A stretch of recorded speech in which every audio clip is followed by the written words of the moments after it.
Behind the Shades.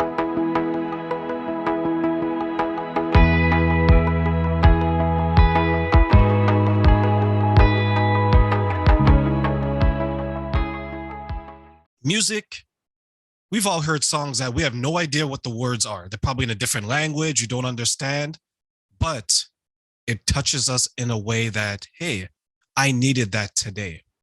Mm-hmm. So, ladies and gentlemen, Amanda is that person. You guys need her today. She's going to help you through that trauma. So, when you're helping everyone, because I'm a coach as well, but I'm more so on like the relationship side, be it romantic, personal, or professional. You're trauma based, both in Canada. What are some of the things that you're seeing that is a commonality in some of the clients that you deal with these days? The biggest thing I see is worthiness. People feeling like they're unworthy or unlovable. And whatever kind of trauma that we've had, that is 9 times out of 10 what people tell themselves is either they're not worthy, they're not lovable, or they're a terrible person, even is another thing that comes up. And so it's crazy to me to see how these things are coming up for people and these stories that they're telling themselves about these moments.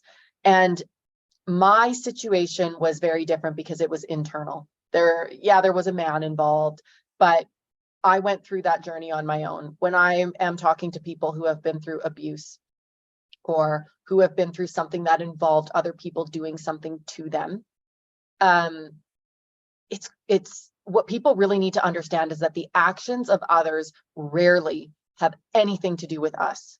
It's all about them. And they're coming at it from wherever they're at in their life and their story and everything that they've been through up to this point.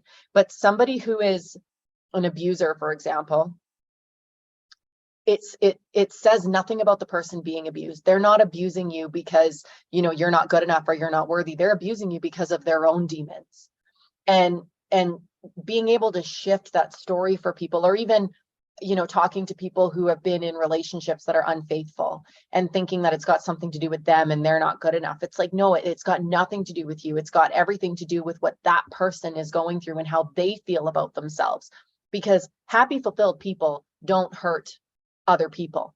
That's just the way it is.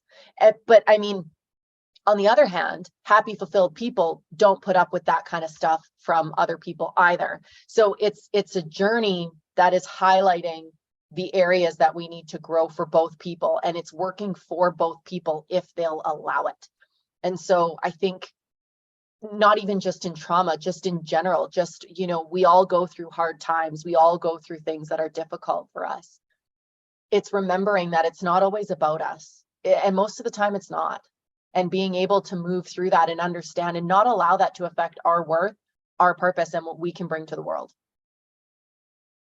So, Amanda, when you mentioned that they're feeling unworthy, and you made a good point about like the abuse and things that is not necessarily us, hurt people, right?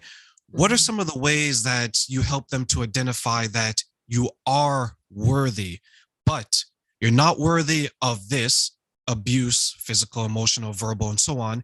You're worthy of this happiness, love, and some of those other things that are more beneficial in their life?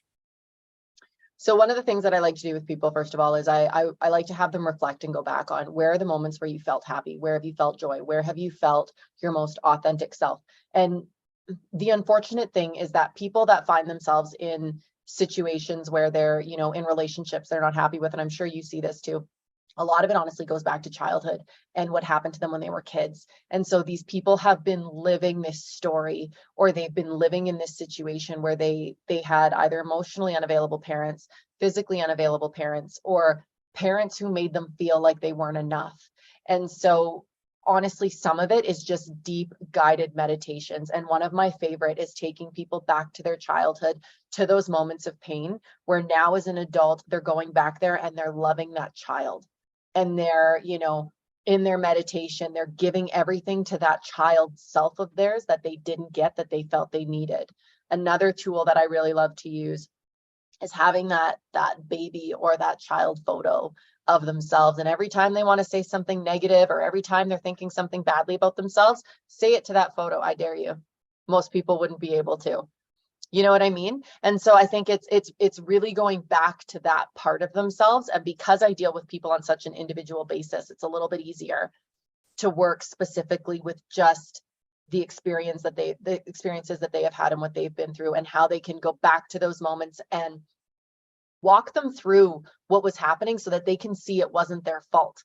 Because in the case of childhood abuse, for example, taking them back there, let's say, you're a 7-8-year-old child, which is something I've even experienced, and you're in this abusive home, and what is that person doing that's abusive? And is there anything at that age that you could have done differently? Does that say anything about your worth? Because if you're a 7 or 8-year-old child, you are, a bystander almost to a lot of all of this stuff that's happening. You don't have any control. So taking them back to those moments where they can see, this wasn't in my power, this wasn't in my control, this has nothing to do with me, and really being able to reframe. And that's an oversimplified example and an oversimplified explanation, but it is the truth of where we start.